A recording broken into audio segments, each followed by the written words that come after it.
nobody's ever accused me of talking too short. So I don't recall that being a give me an problem. opening, you know. Well, Anyway. actually, our next speaker isn't here yet, so you just keep Okay. talking. Okay.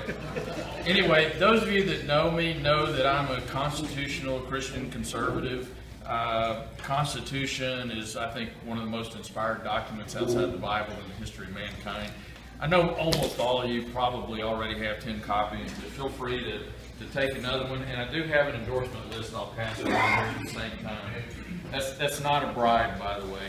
I got a real kick out of the question about, you know, how much does it pay to be on the SREC?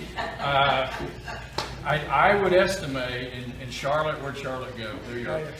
Should you win, it will cost you on the order of $10,000 a year to be on the SREC. So, and it may have cost me even more than that. But yeah, right. Well, actually, I have a nephew in Austin, and so it's going to be a great help. No, that's okay. That's okay. For those of you that are wondering and may not know me, this is my last term. When I was elected, I found out that the SREC actually has term limits. We believe in term limits in Texas. I would support an Article 5 convention to put term limits on Congress, but we actually do have term limits on our SREC, and it's about the only thing we have that's really term limited. It seems like the last 6 years have just blown by. It's hard to imagine that I'm already up to being term limited should you send me back one more year. I hope you would do that.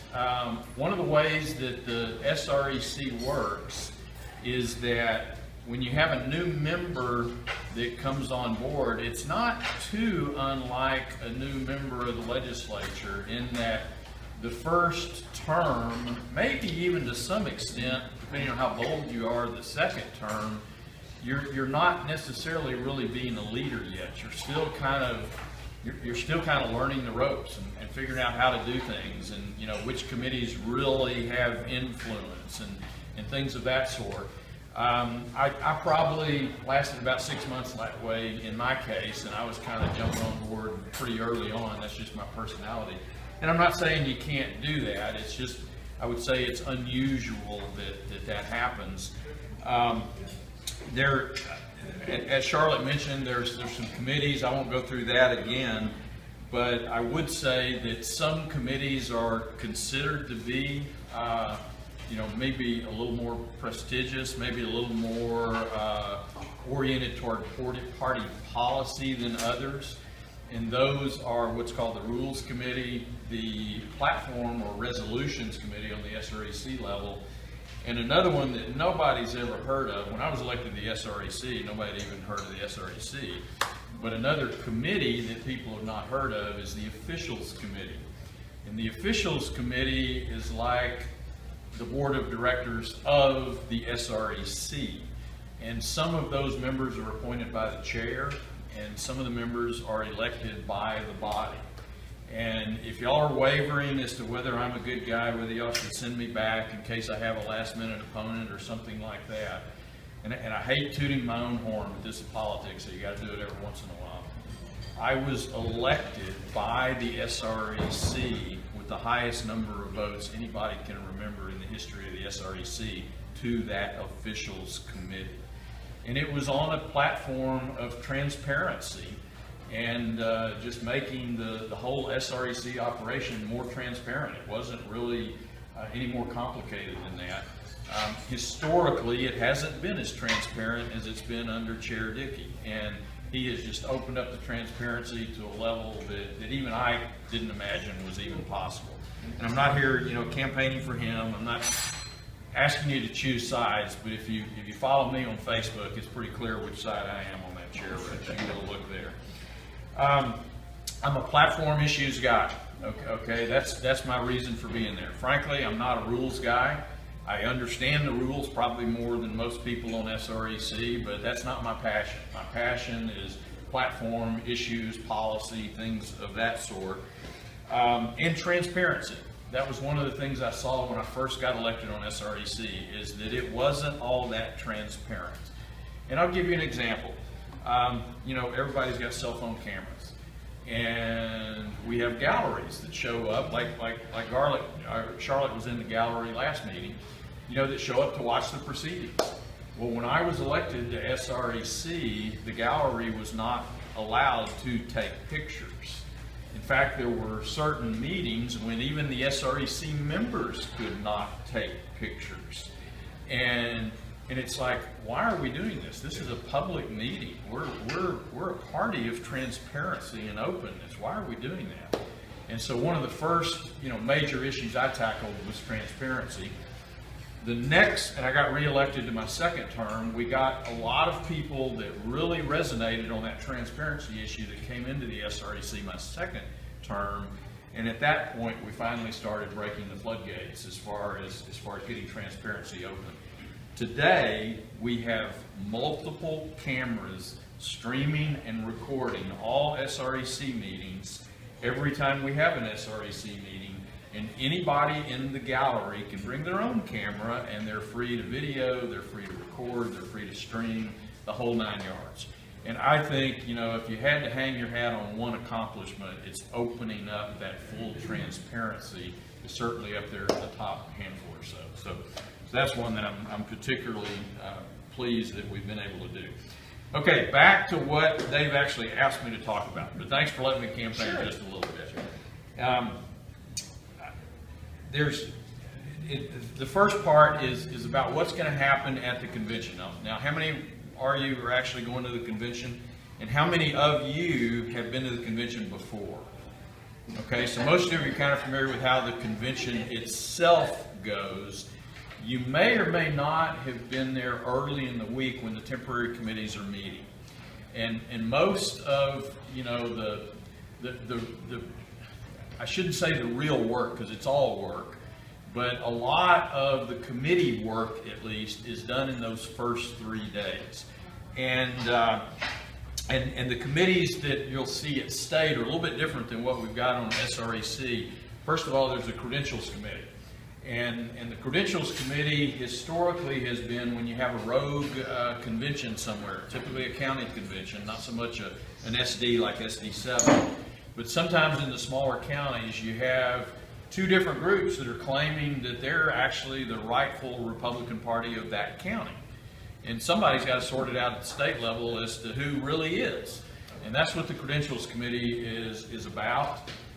Where this used to happen routinely was when Ron Paul was in politics. And so he would have his followers basically take over some counties, and then there'd be these 2 competing conventions trying to decide, you know, which one was actually real. This year, the rules have kind of morphed over the years a little bit, and this year it was set up like it's been in the last several years, to where the SREC gets a heads up basically on any credentials challenge before the convention actually starts. And at least as we speak, there have been no credentials challenges that have been lodged. And it would be very unusual at this point, this late in the game, for anything to be lodged.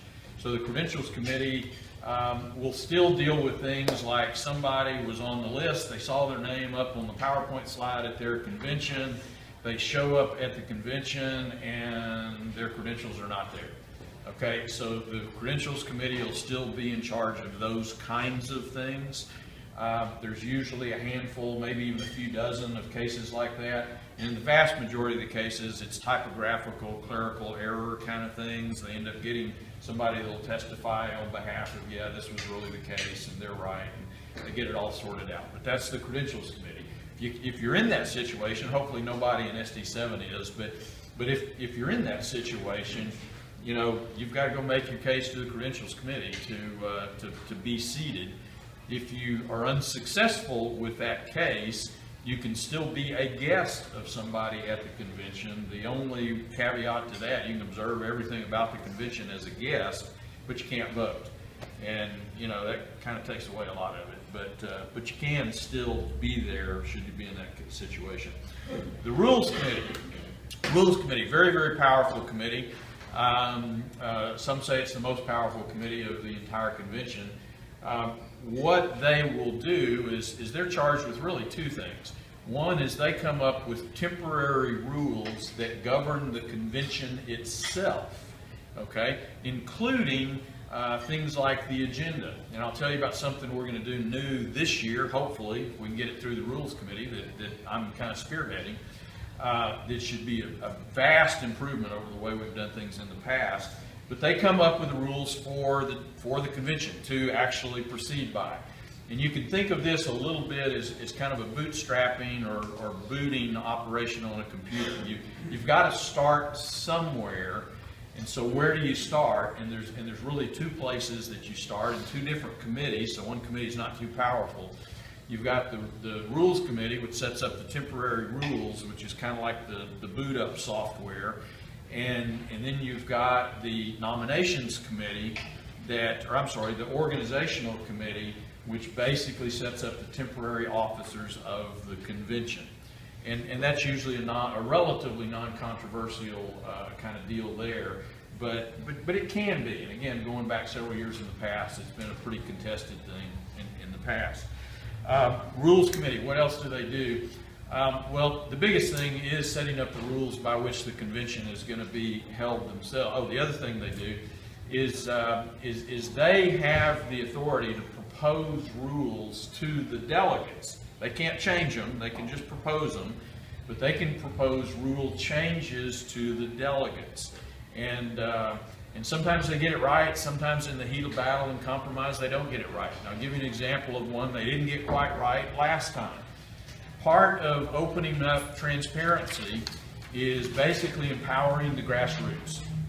And one of the things they did last time to empower the grassroots was they changed a rule that has kind of been an anathema to me, although I didn't have anything to do with this particular rule change, that required that if you were going to change the rules that the party governs itself by, if you were going to change that, it required a 2/3 vote. Okay? It was one of these supermajority kind of things.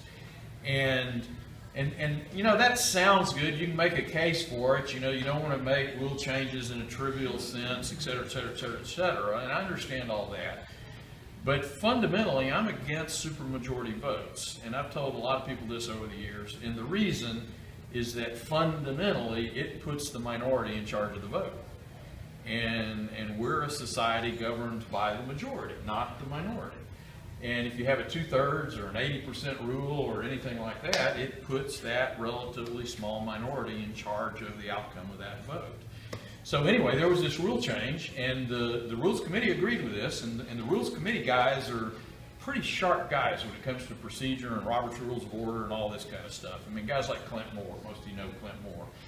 And he's actually probably the most knowledgeable rules person in the entire state.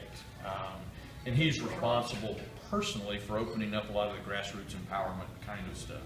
Anyway, they put this rule in there that allowed the SREC to change our rules by a 50% plus one vote instead of a supermajority, okay? But they put it in the wrong section. They put it in the wrong paragraph, basically. And so this has now come up for debate twice, 3 times at the SREC as to what that sentence really means, not because it's not clear in what they wrote, but they put it in the wrong paragraph. And so that's one of the things they're going to be fixing, I guarantee you, this time, is they're going to take that sentence and they're going to put it in another paragraph so there's no debate over what they really meant and everything. And what's kind of curious about that, and give you an example of why transparency is an important kind of deal, is when we were having the debates on the SREC as to what this really meant, basically it was the old guard establishment that was trying to read it a different way, okay? And they were reading it a different way because it wasn't put in the right paragraph, not because it wasn't clear with what it said. And what happened on the Rules Committee was, even though it was a relatively close vote on the order of 18 to 12 or 13, something like that, which is relatively close, even those that had opposed changing it to a simple majority plus one signed a letter that said, no, we knew exactly what we were doing. That sentence means what it says. Okay, so there's a lot of integrity in the Rules Committee, I guess is what I'm trying to say, that you might not find in, let's just say, all elected officials, and leave it at that. Okay, we'll go on to legislative priorities. And I'll come back to rules on a really important rule change that will be coming up this time, hopefully. We've got a brand new committee called Legislative Priorities this time. If y'all remember, we started in 2010 on the platform committee at state, and we identified some legislative priorities. And it was a big hit that year, but frankly, the legislature pushed back, and they didn't like having these legislative priorities. So it dropped out in 2012, and then it came back in 2014 and 2016. And it's really so popular, again, with the grassroots, that it's now part of our rules that we have a brand new committee at the convention this year called Legislative Priorities. And what they're charged with doing is identifying 5 legislative priorities. The Rules Committee may expand that to 8 or 10 or something this time because it worked so well last time. And then the SREC can add another 3 currently to that 5. So we can have 8 really top hot button issues that the party can spend resources on and all that kind of stuff at the next legislative session. Amy Clark, current Vice Chair Amy Clark, who's another one of these that's not running again for various reasons. She's going to be chairing the Legislative Priority Committee. If you don't know Amy, get to know her. She's absolutely wonderful, wonderful person, wonderful leader, very inspiring. And anyway, she's got this vision, if the Rules Committee will let her, and I think they probably will, that what better way to identify the top 5 legislative priorities than to literally let the delegates there decide what they are. And so here's the way this shall work if the Rules Committee goes along with it, is her committee is going to identify more than 5. Okay? You know, maybe 10, maybe 15, maybe 20. And then those will go to the floor in a plank-by-plank ballot like we did last time. Amy was actually the driving force behind the plank-by-plank balloting on the platform last time. So those legislative priorities, you'll have a list to choose from, and it'll be a plurality vote. The ones that get the most votes are the ones that become the top 5 legislative priorities for the party. And when she was telling me that, I told her, I said, Amy, this is absolutely brilliant. I mean, what better way to end the convention than the delegates voting on the legislative priorities for the next 2 years? I mean, she should get a big hand for that, you know, when you know, I mean, think about it, that's game changing. I mean, because what does that do then to the legislator? Okay, I had the privilege of working under the Pink Dome the last year. Most of y'all have heard that one way or another. And if you have a lobbyist come into your office and is pushing a particular bill, they're just one out of the 20 lobbyists. Okay, and you listen to them, and they may have some good information on a particular bill, but they're just another lobbyist. But if you have Chairman Dickey, hopefully, coming in and saying these are the 5 legislative priorities that 9,000 delegates identified as their top priorities, that is 1,000 times more powerful than just another lobbyist walking in the door. I mean, it's truly a game changer. It's a brilliant improvement in the way we do things. Okay, question? Can I ask a question? Yeah, sure. Are those legislative priorities statewide, national, or mixed? Yes. They're not limited. They could be anything. They're typically, I mean, they're pretty new. We haven't been doing them that long. They're typically mostly state level, but they certainly, I would expect, especially with things like the border wall still out there hanging fire, I would expect there to be at least 1 or 2 that'll be national oriented. Certainly in the list to choose from. So, yeah. Good question. Good question. Organizations committee, I kind of already told you about that one. That's one that kind of bootstraps who the officers of the committee will be. That's usually not a real controversial one. Nominations. This is a real important one. The way that and it's up to what the temporary rules will say, because that's ultimately governs it, but this part is usually fixed every year. Basically, what we do when we're electing somebody, either the RNC or the party officers, being the chair and the vice chair, what we do is we will vote as a caucus. SD7 will caucus on both Thursday and Friday. On Friday, we're having the elections for the chair and vice chair. And the way that goes down is we vote for the chair and vice chair, secret ballot, but we also have to send a member of SD7 to be our nominations committee representative to go express our vote, a bit like the Electoral College works, okay? And here's the real key. Let's say we vote, I don't know, 6-1 in favor of Chairman Dickey. I've got a Facebook poll running right now on SD7. If you haven't seen it, it's 49-1, literally, and the 1 is out of district. And I'm not saying Facebook polls are, significant or scientific or anything like that, but I do them all the time, and I've never seen one as lopsided as this one is. I mean, I think people recognize that Chairman's been doing a great job. But let's say that's not the case statewide. The nominations committee person we pick is only bound on the first vote. Okay, kind of like the Electoral College works in most states. And so if it ends up with some kind of deadlock, let's say there's a third person running, they can't get a majority, that nominations committee member, they become SD7, expressing SD7's will. So we need somebody, and there's not a temporary member of nominations. We need somebody that's going to be a strong advocate for SD7 when it could come to some pretty heavy-handed politics going on in that nominations committee meeting later that day. Platform and resolutions.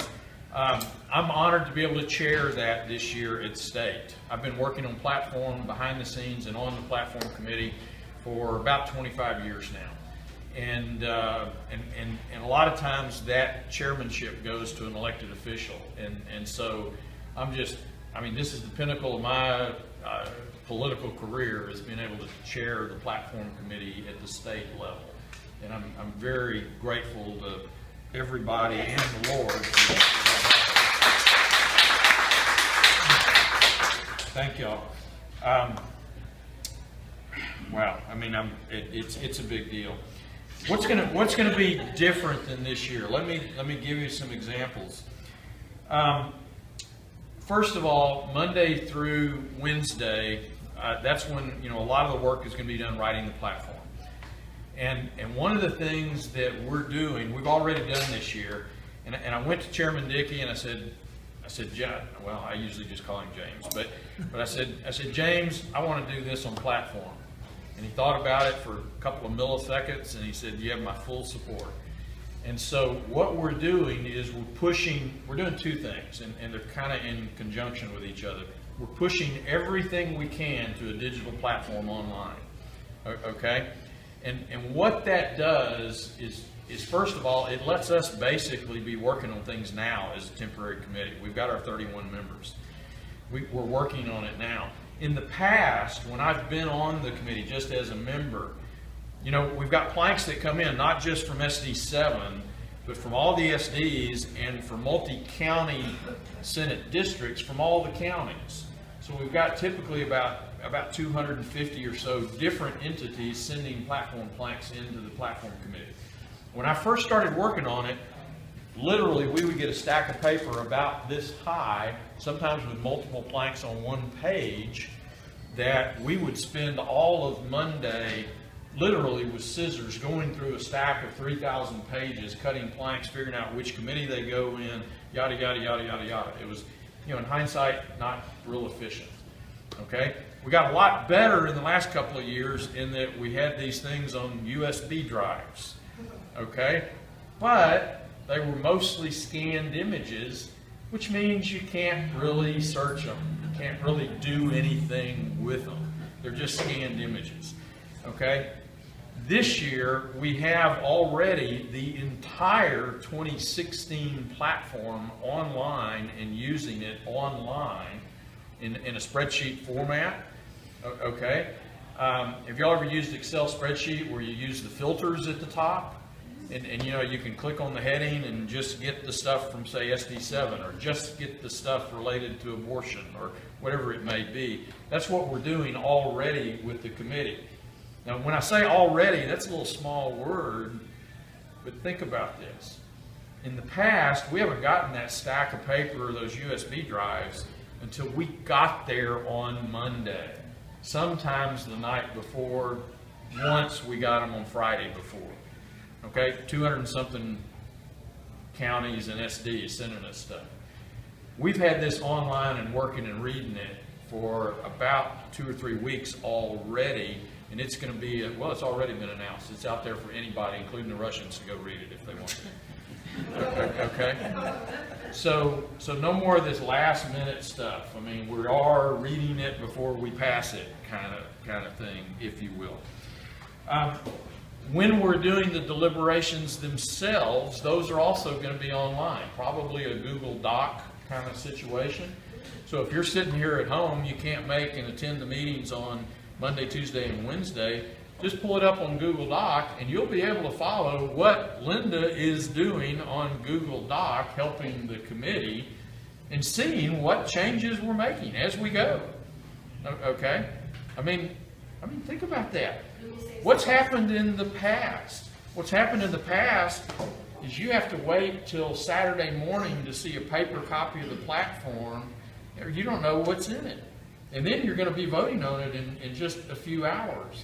Well, you're going to be able to watch it online as it's happening, even during those early days. This also means that after we adjourn the temporary committee on Wednesday evening, Linda's volunteered to stay up till who knows when to make sure that it's in the right format, it doesn't have typos in it, it's worded correctly, we don't have embarrassing phrases in there. Like there's one from 2016 that says United States should get off of United States soil. You know, well, it was obviously talking about the United Nations, but it slipped through all the editing processes. That's not in the SD7 one, by the way, but anyway, she's going to be kind of the final eyes that look at the thing before it goes online Wednesday night, so that it will be online for all the delegates to see when they check in on Thursday morning, which I just think is borderline spectacular compared to what we've had. Where would we actually find that? Is it on the... I believe it's like texasgop.org/conventions/delegates or something like that. But yeah, it'll be on the Texas GOP website, the state party website. And I'll try to publicize that link as soon as I get it, and it'll all be there for everybody to see. I mean, you know, at least the link to the Google Doc will be there. Maybe the Google Doc will actually reside on Google servers, but the link will be there and everything. Okay, let's see. When you're reading that, if let's say, and our representative is Alan Vera. I think most of you know Alan Vera. You know, he's one of the election experts in the entire world, actually. Let's say you don't like something Alan does in that platform. Well, first of all, if you don't like something anybody does, I'd advise, you know, you go talk to them first. You know, don't get mad at volunteers without at least talking to them first. In fact, don't get mad at volunteers, period. They're volunteers. I mean, you know, but go talk to him first. Why did you vote this way on this platform? Or you might not even know he voted this way. It might be a plank he voted against, but he was outvoted or something. Well, go talk to him. If it turns out that Alan has gone off the rails and gone crazy, none of which are going to happen, but I'm just using him as an example. If it turns out he's gone off the rails and voted crazy and SD7 doesn't like the way he's voted on the committee, the first thing you'll do on Thursday after you get out of the general session is we'll have an SD caucus. And that SD caucus will be primarily to elect permanent committee members. And that would be the time to replace Alan.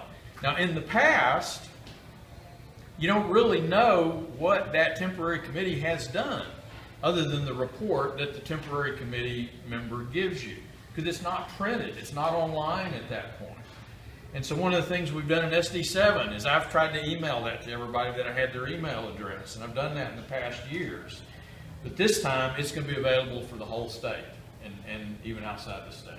But anyway, that's the time you change horses in midstream, if you will, would be that vote. Typically, the temporary committee members get voted in as permanent committee members. It's pretty unusual, especially in a big activist district like SD7, that it gets changed out. But I would say typically on platform, you end up with maybe up to 4, 5, or 6 members from other districts that get changed out. And it's usually over a bad vote on some really hot button issue, like marijuana legalization, or maybe an LGBT thing, or maybe a Texas solution, or something like that. It's usually, 1 or 2 or 3 bad votes on really hot button issues. It's not the vast majority of the issues. It's just a few real hot button issues. Let's see, what else do I have in here? Testimony. We're having more testimony this time before the permanent committee, because once you elect those officers, then we go. There's going to be an Abbott U training going on, and there you go. There's going to be an Abbott U training going on right after the caucuses are over, and then we have gotten special permission from the governor to start permanent platform committee early. Okay. And so what we're doing is we're starting permanent platform committee at 3:30 in the afternoon, and we're probably going to go till 11 o'clock or so. How many of you have ever showed up at a platform committee meeting and you've wanted to testify, and you get there and you get ready to sign the list, you're 40th on the list, and they're only allowing 45 minutes of testimony? Okay? That's not the way to run a grassroots transparent organization. We're never going to do that again. Okay, we're going to have hours and hours of testimony this time before the permanent committee. The other thing I'm trying to do, it's on my to-do list, I have not figured out quite yet the best way to do this, is if you've been involved in the permanent platform in the past, what typically happens when you get down and there's only 45 minutes to testify is you end up with one special interest group dominating everything. And it might be Article 5 Convention of States. It might be Texas Solution. I mean, it's typically whatever the best organized special interest group is there that year. They end up dominating it, and they've filled up all those slots above you, and there's never any time to get down to any other issues. Well, we're going to also try to construct things so that cannot happen, so that we'll end up being able to hear people on other issues too, not just one particularly well-financed and well-organized issue like the Texas Solution or something like that. Actually, haven't heard much out of them this time, so I don't know if they're going to be doing much or not. Let's see, just like with the temporary committee, this will all be live, online, Google Docs. If you're wondering what's going on, you're sitting in a banquet and we're still meeting, you can pull up your iPad or iPhone and follow what's going on. Okay, let's see, what else? When we finalize everything on Thursday, then we'll go to press with the platform. The current schedule, the printer has promised us that if we get them the platform, and again, Linda's going to be kind of the last eyes looking at it. She and another lady from Waco that have volunteered to help. But what the printers have promised is that if we get them that digital copy completely proofed and ready to go by midnight, they will have hard copies out at 8 o'clock in the morning, okay, for the entire convention. Okay, which that again is better than what we've seen in the past. But the very best part, I know I'm way over time, but the very best part's coming up, okay? Promise? I promise. Because here's the biggest single complaint I hear, and oftentimes I personally have as you're driving back from Dallas or wherever the convention's been that year. It's like, man, we didn't have enough time to debate the platform on the floor. Okay, you ever Home Saturday night. Yeah, and get home Saturday night at a reasonable hour. Yeah, there have been times where, yeah, right. Okay, here's the way it's going to work this time. And again, this was something that actually one of Chairman Dickey's staff brought up. Initially, Amy and I both didn't think it was a very good idea, but after we got to talking about it, we started figuring out why it wasn't a good idea, what we could do to change it into a good idea, and I think we've figured out a really good, again, game-changing plan. Here's the way it's going to work. Assuming the rules debate does not go too long, rules debate will be Friday afternoon, okay? And assuming there's not a multi-hour chair race going on, assuming there's only 2 candidates, one of those wins, there shouldn't be a lot of time on the floor basically certifying that victory, whoever it is. Of course, you know who my favorite is. But if we don't spend a lot of time on the chair race and we don't spend a lot of time on rules, that's 2 big ifs, but if we don't do either one of those, we've got a block of time on Friday afternoon that we could start immediately on platform debate. Okay? Now here's the danger. Let's say Texas Solution, I hate to pick on them. No, I don't. I like to pick on them. Let's say they get up there and they lose their votes on Friday afternoon. Okay?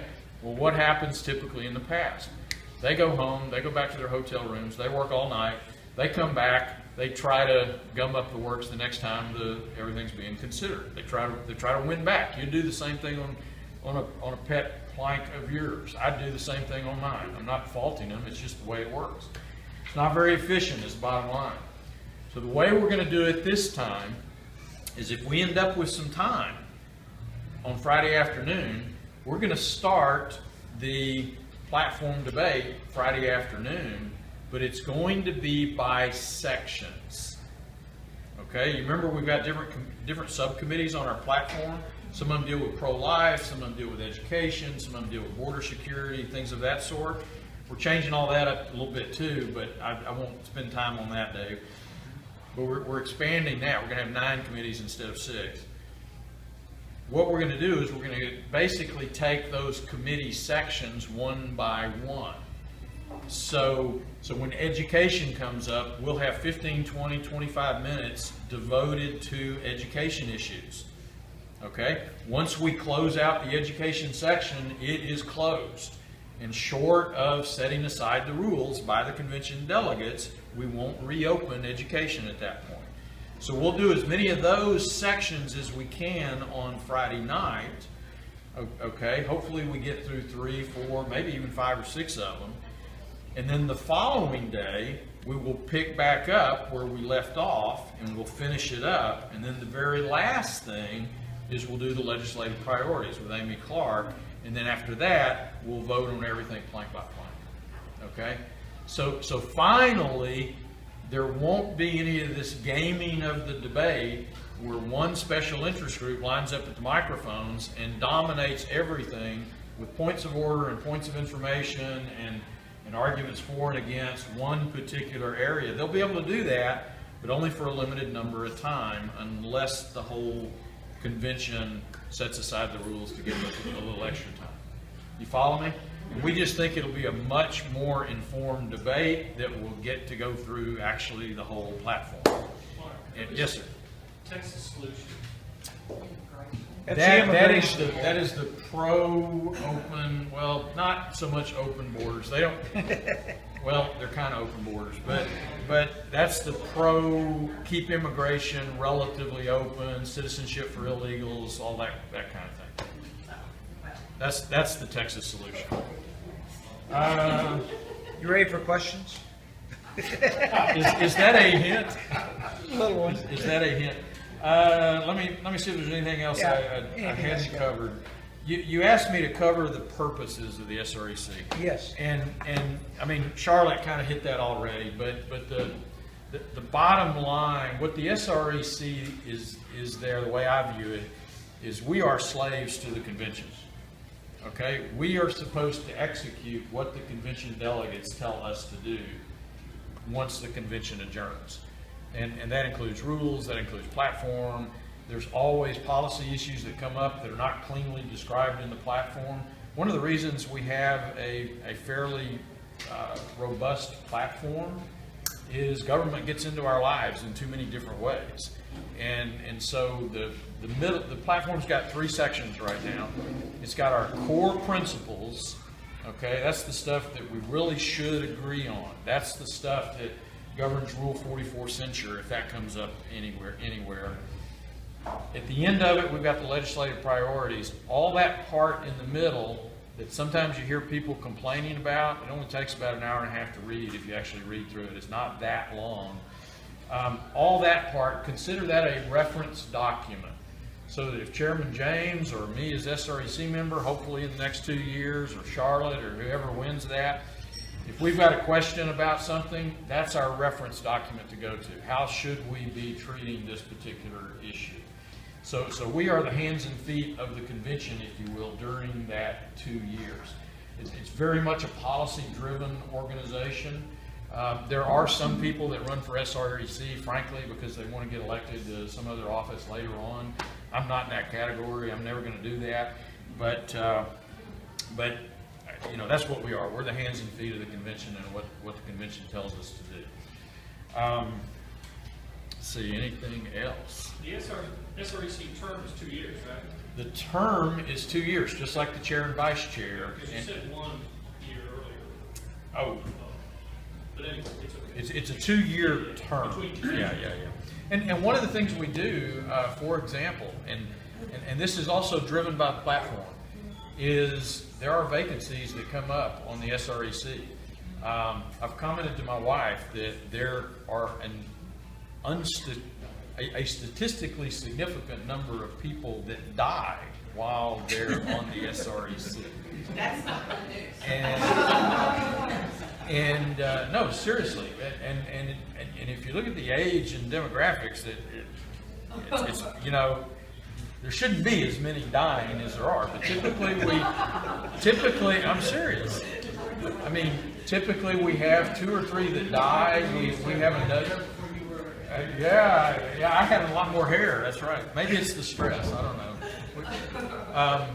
But we have vacancies from people literally dying. We normally have 2 or 3 people that step down for various reasons. They move out of state. They can't handle it because they got small kids. I mean, you know, I don't know. There's all kinds of reasons like that. We have to fill those vacancies. We have to fill vacancies for the state party chair if that happens. And you think, wow, how in the world would that ever happen? Okay, well, I'll tell you how it happens. I have helped fill the vacancies twice now, just in 6 years. And the way that happens is you got to get into politics, okay? I mean, what a thing. I hate politics. I'm an issues guy. Okay, but here's the deal. Let's say you've got a chair that's not planning on running for re-election, but they want to continue the exact same style of leadership that they've been doing. Okay, well, it's politically more efficient for them to step down early and have a hand-picked person get confirmed by the SREC, and so then that becomes the de facto incumbent going into the convention. And that's exactly what happened 11 months ago. Wow, I was actually asked to run for party chair. And my wife and I prayed about it, talked about it, prayed about it, talked about it, and went back and forth on it. Remember, I had the record number of votes on the officials committee. It was almost a slam dunk that I probably could have gotten that position. But at the end of the day, Pauline and I decided it wasn't the right time, even though that was probably a once in a lifetime sort of opportunity for me. It just wasn't right. I backed out of the race. Several days later, I endorsed James Dickey. The vote came down. I don't know if you remember the vote. It ended up being 1 vote difference on the SREC. And man, I'm so glad I didn't run, because he has exceeded my expectations by 100-fold since we've been there. Okay, questions? Sorry, Dave. Everybody was kind of paying attention, though. Yes, sir. Rightfully so, my resolution of SD7 for charity clinics didn't pass because I didn't have enough contact Okay. information. Right. I'm told by some of the folks next year, I have the opportunity to resubmit it to state. Good- Yes. But good luck. Yes, the question generically is, can something outside of what went forward already to the committee be considered at the state convention? And the answer is an unequivocal yes, it can. Okay, under party rules, those temporary committee members have almost complete sovereignty to do almost anything they want to, with one exception. They cannot throw out the platform and start over. Okay, we now have it in our rules because of decades of time and tens of thousands, if not hundreds of thousands of volunteer hours. We now have it in our rules that we will start with the prior convention platform, as opposed to potentially starting with a blank sheet of paper. We can take things out of that, but we have to start there. Now, as to new planks, every year there are things exactly like you're talking about, where it comes before a subcommittee. Typically what has happened is a particular advocate or group of advocates has emailed the committee members. One of the things that we did with the party this year, all those committee members of all the temporary committees are online along with their phone numbers and their email addresses, completely open, transparent. My personal cell phone number is out there on the website. And by the way, people that worry about giving out their personal email and their personal cell phone, mine's been out there for 12 years.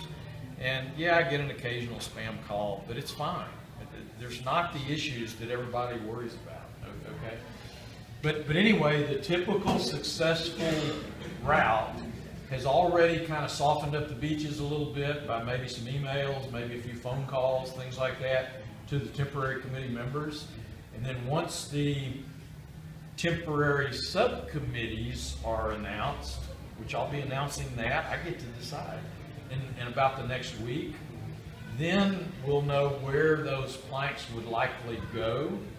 Okay, in your case, that would probably be Health and Human Services, just guessing off the top of my head. Then you would kind of focus in on who those Health and Human Services committee members were. Do I need to be there Monday or Tuesday? Because I'm only called off for vacation Wednesday, Thursday, and Friday. If it would help. It would help. It would help. It would help. It would help. And here's what happens is Monday, most people don't realize there's a convention committee going on Monday. But that's your best opportunity to actually have meaningful discussion with those temporary committees, because almost nobody's there. Tuesday, you start getting at least the organized groups there. And it gets a little bit harder to get, meaningful time with the subcommittee, and there's more deadlines involved. Wednesday, it's going to be committee of the whole day, and so that's going to be even more difficult. We are having public testimony, but that's going to be even more difficult.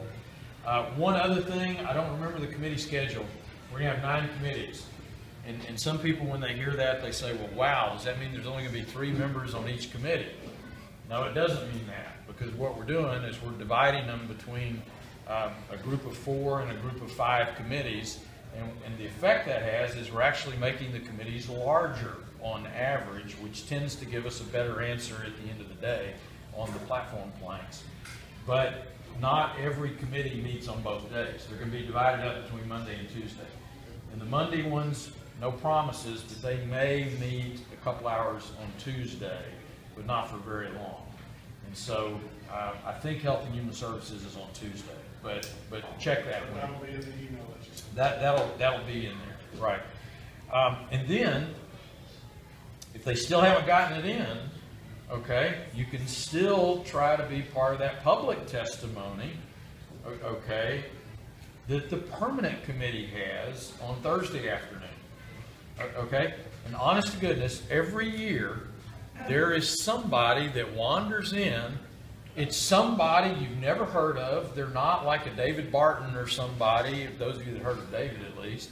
They're not like this statewide figure. They're not an elected official.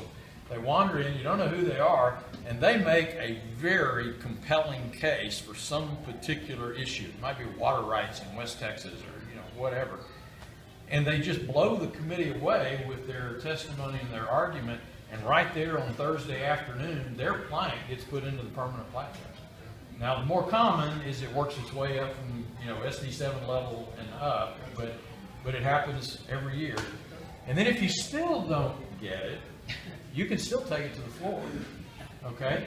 Especially since we're not allowing a special interest group to dominate the whole thing, then when we came to Health and Human Services section, you could propose adding that at that point. Now, your chances of getting it passed, I don't know. That depends on how persuasive you are. But you can still do that from the floor as well. Great question.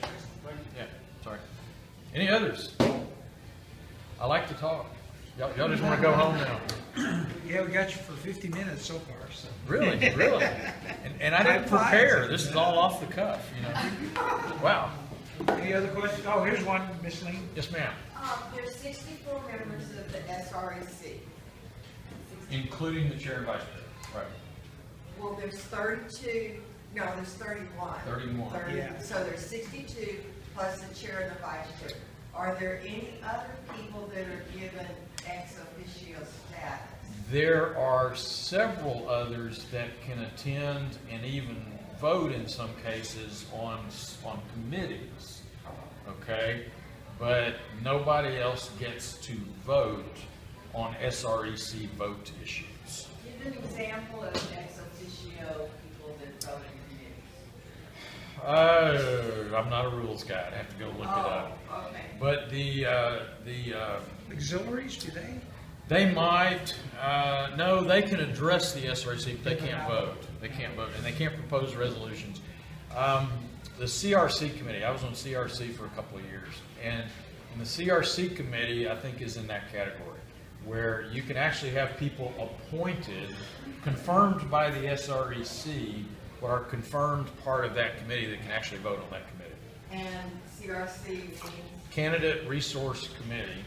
And what that one does, if you're not familiar with it, is it raises money. It's dedicated money. It's not going to go for general salaries in the party or anything like that. They separately raise, there you go. Here's the bylaws. Yeah, there you go. It separately raises money, and all over the state, relatively small election campaigns apply to get a little bit of that money, typically $500 or something. And in a small county, it actually helps flip it's flipped a lot of counties statewide. Voting aside, who can attend the SREC meetings? Anybody. We technically can have executive sessions. That is extremely rare, both under Munisteri. I don't think Steve ever had one. Tom Meckler had maybe 2 or 3 that were relatively short, and I don't think James has ever had one. So, I mean, the goal is transparency wherever possible. That's almost always possible. There are a few situations where you might be discussing, I don't know, something that potentially the Democrats could use against us in some way or something like that. And in those cases, you might make the case for executive session. But even that's got to be voted on. So, I mean, one other thing on the votes. Our votes now, we use electronic clickers. And in the classes of votes that kind of matter, like if we're passing resolutions or anything like that, all of those are recorded votes now for everybody in the world to see. And that's just fantastic, because again, if I think back 6 years ago, that was part of the reason we couldn't take pictures, was because there were some SREC members that didn't want people knowing how they were voting. And they would campaign conservative, but then they wouldn't necessarily vote that way. So that's all history. That's in the past. I don't have a question, it's just a comment. Yeah. And I really don't understand why the Now, you platform know- has to be 30 plus pages. To me, it could get by with. Well, why don't you ask him why it has to be 30 plus? It's got to be a question, it's got to be a Okay, question. Why does it have to be 30 plus pages? I'm not sold on it having to be 30 plus pages. Okay. Could it be shortened some? Yes. Could it be taken to 10? No. And here's the reason. There's 2 or 3 reasons. First of all, when you condense language down to where it's not much more than a platitude, okay? We had an SD over in over in Central Texas that submitted, I think it was a 3-page platform. Okay? And you read through that platform, it's online if anybody wants to go find it. If you read through that platform, it's got a few things that are specific in it, but the vast majority of the planks, it could be a campaign speech for literally any candidate running for any election on any party's ticket. Okay, it all sounds great. Okay, but it's not something you could really use to discriminate between different policies. It would not be a reference document for the SREC to use in between conventions. It's just not specific enough. The second thing that happens if you don't have specifics in there is you have elected officials that say, oh, well, I'm all for the military, you know, and they would never say otherwise, but unless you have specifics in there about what you want done for that military, it's just not going to happen. There's a need there. The other thing I would say, and I'm not putting you, Ann, in this category, but the vast majority of the people that are behind the throw out the platform, condense it to a short platform kind of thing that we can read in 15 minutes instead of an hour and a half. Not saying you're in that category, but the vast majority of where that has been pushed historically, and it's not new, it goes back 20, 25, 30 years. The vast majority is coming from elected representatives who do not want to do some of the things that are in that platform. Okay, it's as simple as that. And the easier way to do it is, rather than challenge an issue, it's to attack the whole platform. Okay? The other thing, let's say you've got a plank in there that you read that plank and you say, what a stupid plank. Nobody cares about raw milk. Okay, that's been in the platform for a long time now. Okay?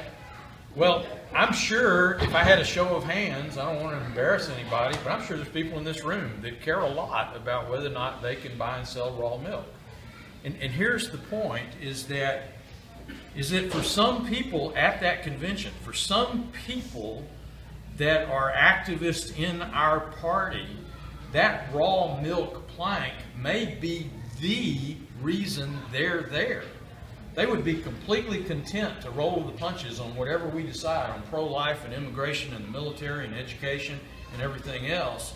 But by golly, that's the reason they are an activist. And if we start taking out all these planks that are viewed as not having statewide import, or that sort of philosophy, what you're doing is you're cutting those people off at the knees.